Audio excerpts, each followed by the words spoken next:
Hello my dear students.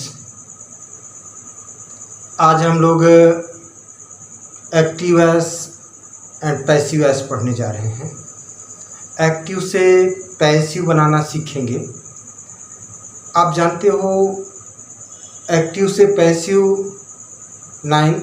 Junior से ही ले लीजिए। Junior 9th 10th 11th 12th even competitive exams में भी पैसिव वॉइस बनाने को आता है और कभी कभी पैसिव से एक्टिव भी बनाने को आता है। इम्परेटिव का पैसिव हम लोगों ने पढ़ा था। अगर उसको आपने नहीं पढ़ा है तो डिस्क्रिप्शन बॉक्स में लिंक मौजूद है, जाकर पढ़ लीजिएगा। आज से हम लोग टेंस का पैसिव वॉइस पढ़ने जा रहे हैं। टेंस में सबसे पहले प्रेजेंट इंडेफिनिट टेंस के सेंटेंस को हम पैसिव में कैसे बदलेंगे, बेसिक से जानना सीखेंगे, सीखने का प्रयास करेंगे। आप जानते हो कि इसमें टेंस में जो रूल लगता है हेल्पिंग वर्ब। अब मान लीजिए कि ये दाहिना हाथ आपका राइट हैंड, ये प्रेजेंट टेंस है, तो अंगूठे को फोल्ड कर लेंगे।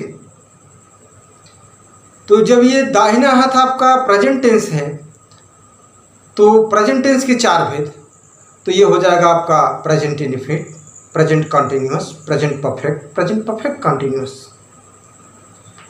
इसका फार्मूला ये है, जो हेल्पिंग वर्ब लगाते हैं उसका फार्मूला ये है, आगे स्टॉप प्लस बीइंग, आगे नहीं।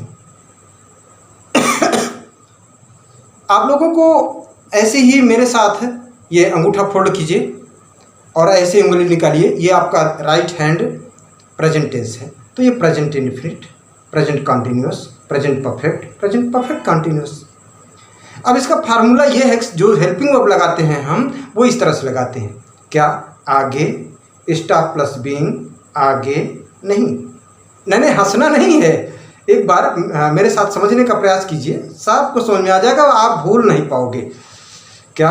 आगे स्टॉप प्लस बीइंग, आगे नहीं, आगे स्टॉप प्लस बीइंग, आगे नहीं। अब इसको समझिए जरा, आगे क्या है? ये है कौन सा tense? Present indefinite. Present indefinite का अगर सेंटेंस मिलेगा तो आगे के टेंस की हेल्पिंग वर्ब लगाएंगे, यानी प्रेजेंट कंटिन्यूअस की हेल्पिंग वर्ब इसी में लगा देंगे। और ये क्या है? Stop plus being. Stop means रुक जाएंगे और बीइंग लगाएंगे। रुक जाएंगे मीन्स प्रेजेंट कंटिन्यूअस का सेंटेंस है, तो अकॉर्डिंग टू सब्जेक्ट, कर्ता के अनुसार इज एम आर इसमें लगा देंगे और बीइंग लगा देंगे। ये क्या कहती है? आगे। ये है क्या? Present perfect. प्रेजेंट परफेक्ट है तो यानी हैज हैव मिलेगा हमको, हैज हैव के साथ वर्ब की थर्ड फॉर्म। और आगे जाएंगे तो हैज बीन हैव बीन मिल जाएगा, तो यहाँ हैज बीन हैव बीन की हेल्पिंग वर्ब लगा देंगे, क्योंकि ये आगे कहती है। नहीं का मतलब नहीं बनता है, इसका नहीं बनता। तो क्या फार्मूला है? आगे स्टॉप प्लस बीइंग, आगे नहीं। आइए आज हम लोग प्रेजेंट इंडेफिनिट टेंस के सेंटेंस का पैसिव वॉइस बनाएं। जैसे ये एक्टिव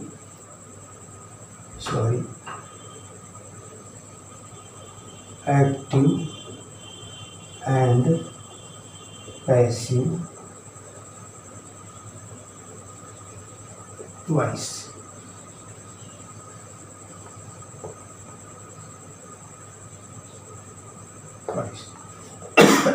जैसे है ही राइट्स अ लेटर। वह एक पत्र लिखता है। अब आप देखिए कि ये है आपका सब्जेक्ट, राइट्स है वर्ब, तो अ लेटर क्या है? ऑब्जेक्ट। अब ये प्रेजेंट इंडेफिनिट ही है, इसकी क्या गारंटी, क्या पहचान है? इसके सिम्पटम ये है कि यस या यस होगा, या वर्ब की फर्स्ट फॉर्म के अंत में यस या यस, या वर्ब की फर्स्ट फॉर्म होगी। अगर यहाँ सिंगुलर होगा, एक वचन होगा तो यस या यस होगा। तब हम जान जाएंगे प्रेजेंट इंडेफिनिट है, या डू डज होगा तो वो जान जाएंगे प्रेजेंट इंडेफिनिट है। तो आप ध्यान दीजिए कि वर्ब के बाद जो होता है वो ऑब्जेक्ट होता है, और वर्ब क्या है? राइट्स। Very good. तो ये आपका सब्जेक्ट, ये वर्ब, और ये है आपका ऑब्जेक्ट। आप जानते हो कोई भी सेंटेंस हो एस बी ओ आना जरूरी है, मस्ट है। Subject, verb, object. तो आप क्या करेंगे? ऑब्जेक्ट को सब्जेक्ट बनाएंगे, यानी अ लेटर पहले आ जाएगा, तो लिखेंगे अ लेटर। अब ये प्रेजेंट इनफिनिट का सेंटेंस है, तो प्रेजेंट कंटीन्यूअस की हेल्पिंग वर्ब लगाएंगे, और प्रेजेंट कंटीन्यूअस की helping verb is am are होती है, तो अ लेटर के साथ आर आ नहीं सकता, एम आ नहीं सकता, तो आएगा क्या? इज। क्यों? क्योंकि ये है एक वचन, सिंगुलर नंबर, तो अ लेटर इज। अब इसके बाद ये जो वर्ब है इसका थर्ड फॉर्म आएगा, क्या? राइट का third form written, write, wrote, written. A letter is written by, he का क्या हो जाएगा? हिम। अब ये ही का हिम हो जाएगा, ये भी आपको जानना जरूरी है, तो इसको पहले नोट कीजिए। ही होगा तो हिम हो जाएगा, शी होगा तो हर हो जाएगा, इट होगा तो इट रहेगा, दे होगा तो देम हो जाएगा, आई होगा तो मी हो जाएगा, वी होगा तो अस हो जाएगा, विकास। यू होगा तो यू रहेगा। ऐसे ही सब्जेक्ट को ऑब्जेक्ट, ऑब्जेक्ट को सब्जेक्ट। अगर ये रहेगा तो ये हो जाएगा, फिर ये रहेगा, हम इसको ऑब्जेक्ट बनाएंगे तो ये हो जाएगा। बस ये है, सब्जेक्ट को ऑब्जेक्ट बनाते हैं। तो यहाँ ही था तो हिम हो गया, क्यों? क्योंकि ही का हिम हो जाता है। नोट कर लीजिए इसको, क्योंकि इसको रफ करेंगे हम। अच्छा,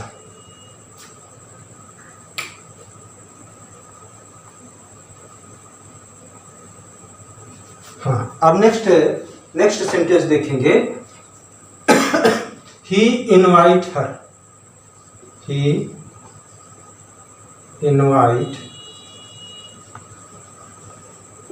invite her. अभी हम लोग देख रहे थे शी का हर का शी हो जाता है।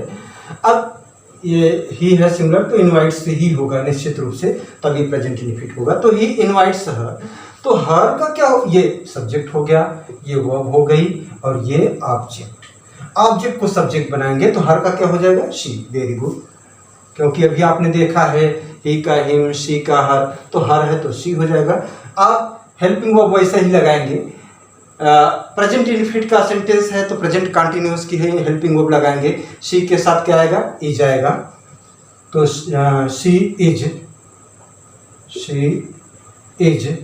अब इसका वर्ब का थर्ड फॉर्म इनवाइट का क्या हो जाएगा? इनवाइटेड। तो शी इज इनवाइटेड। अब ही का क्या हो जाएगा? हिम हो जाएगा, बाय लगाएंगे, तो शी इज इनवाइटेड बाय, ही का हिम बन गया। इसी तरह से बनता है। अगर इंट्रोगेटिव हो, जैसे डू दे टेल अ लाई, एक सेंटेंस है interrogative, do they tell a लाई।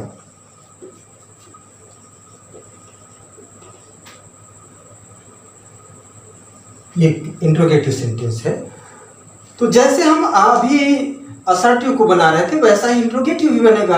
अब इसमें देखिए कि दे क्या है? सब्जेक्ट है, टेल क्या है? वर्ब है, तो ये सब्जेक्ट हो गया, ये वर्ब हो गया, तो ये क्या होगा? ऑब्जेक्ट हो जाएगा। ये क्या है? हेल्पिंग वर्ब है, तो अब अलाई आपका ऑब्जेक्ट है। अलाई के अनुसार अभी दे प्लूरल था तो इसीलिए टेल से नहीं हुआ। अब अलाई आपका ऑब्जेक्ट है तो इसको सब्जेक्ट बनाएंगे, तो इसके अकॉर्डिंग हेल्पिंग वर्ब क्या निकल के आएगी? इज। तो इज को हम पहले कर देंगे, क्यों? क्योंकि डू यहाँ हेल्पिंग वर्ब पहले है, इंट्रोगेटिव है, तो हम भी पहले कर देंगे, तो बनेगा क्या? इज। अब ऑब्जेक्ट को सब्जेक्ट बनाएंगे, अलाई इज अलाइव। अब थर्ड फॉर्म, चूंकि हेल्पिंग वर्ब तो आ चुकी है, इज हो गया, ऑब्जेक्ट को सब्जेक्ट बना दिया, अलाइव हो गया। अब टेल का वर्ब का थर्ड फॉर्म क्या हो जाएगा, told. Is alive told by तो लगेगा ही लगेगा। दे का क्या हो जाएगा, देन, यहां लिखे थे भी आपने देखा होगा, तो दे का हो जाएगा देन, क्वेश्चन मार्क लग जाएगा, इंट्रोगेटिव है। Is alive told by them, ऐसे बनता है। और अभी कुछ सेंटेंस लेंगे हम लोग, एक दो, ताकि समझ में आ जाए। अभी इसको रफ करने दीजिए।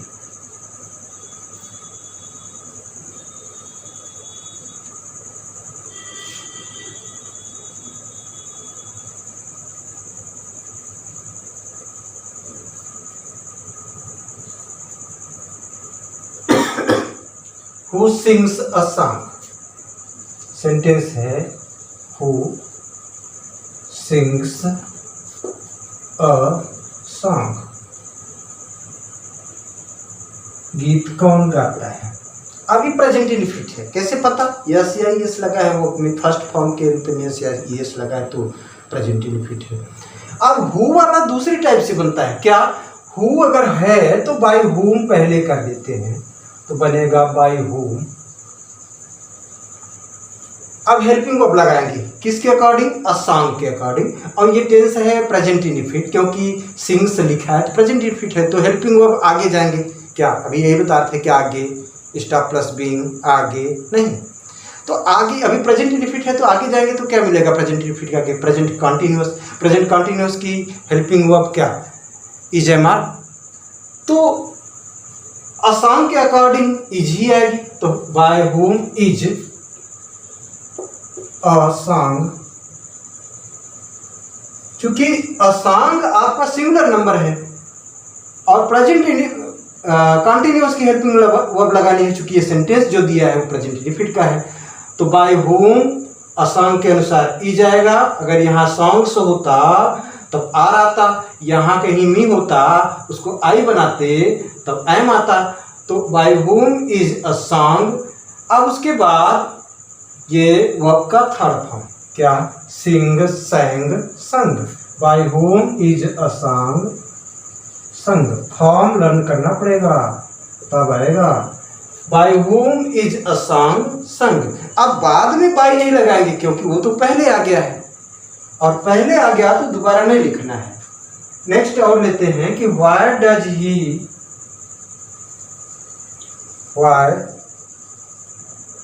ही नॉट हेल्प यू। यहाँ WH से है तो मतलब व्हाई, व्हाट, वेयर जो भी इंट्रोगेटिव वर्ड है हु को छोड़कर, हु के अलावा, हु रहेगा तो बाय हुम हो जाएगा।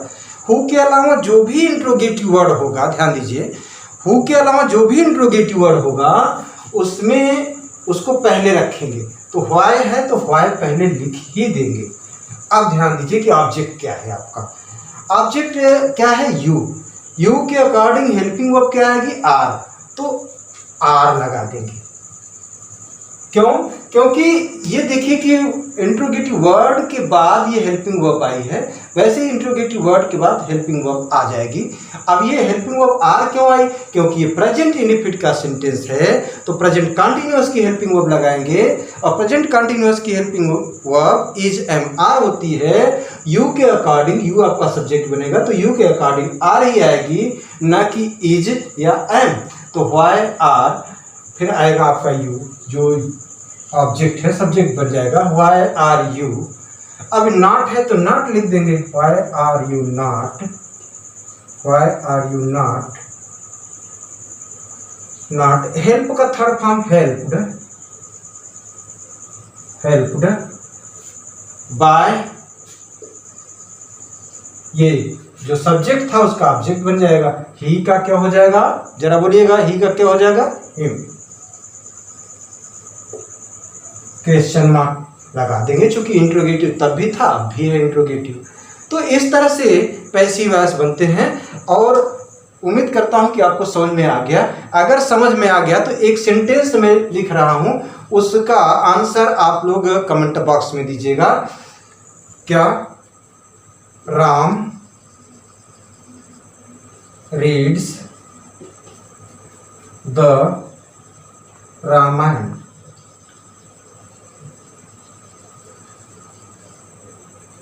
Ram reads the Ramayana. Ram reads the Ramayana, इसका पैसिव वॉइस बनाना है। तो अगर आप इसको बना पाते हो तो कमेंट बॉक्स में इसका आंसर दीजिएगा। उम्मीद करता हूँ कि ये आपके लिए हेल्पफुल होगा। अगर अच्छा लगे तो लाइक करें, शेयर करें और अपने वैल्यूएबल कमेंट्स भी करें। Thanks everyone of you.